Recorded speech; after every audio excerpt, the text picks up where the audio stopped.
નમસ્કાર, આપ નિહાળી રહ્યા છો અડીખમ ગુજરાત. આપની સાથે હું છું રાકેશ પંડ્યા.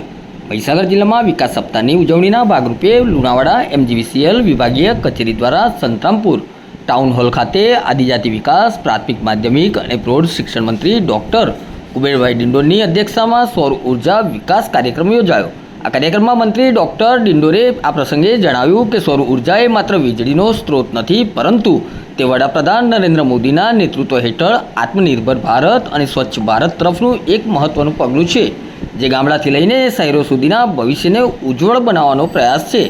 કાર્યક્રમ દરમિયાન MGVCLના કાર્યપાલક ઇજનેરે કેન્દ્ર અને રાજ્ય સરકારની સૌર ઉર્જા સંબંધિત વિવિધ યોજનાઓ જેમ કે PM કુસુમ બીજ યોજના, મોડેલ સોલાર વિલેજ યોજના, PM સૂર્યઘર, મફત વીજળી યોજના, વનબંધુ કલ્યાણ યોજના અને કિસાન સૂર્યોદય યોજનાની પ્રગતિ અને સિદ્ધિઓ અંગે વિગતવાર માહિતી આપી હતી.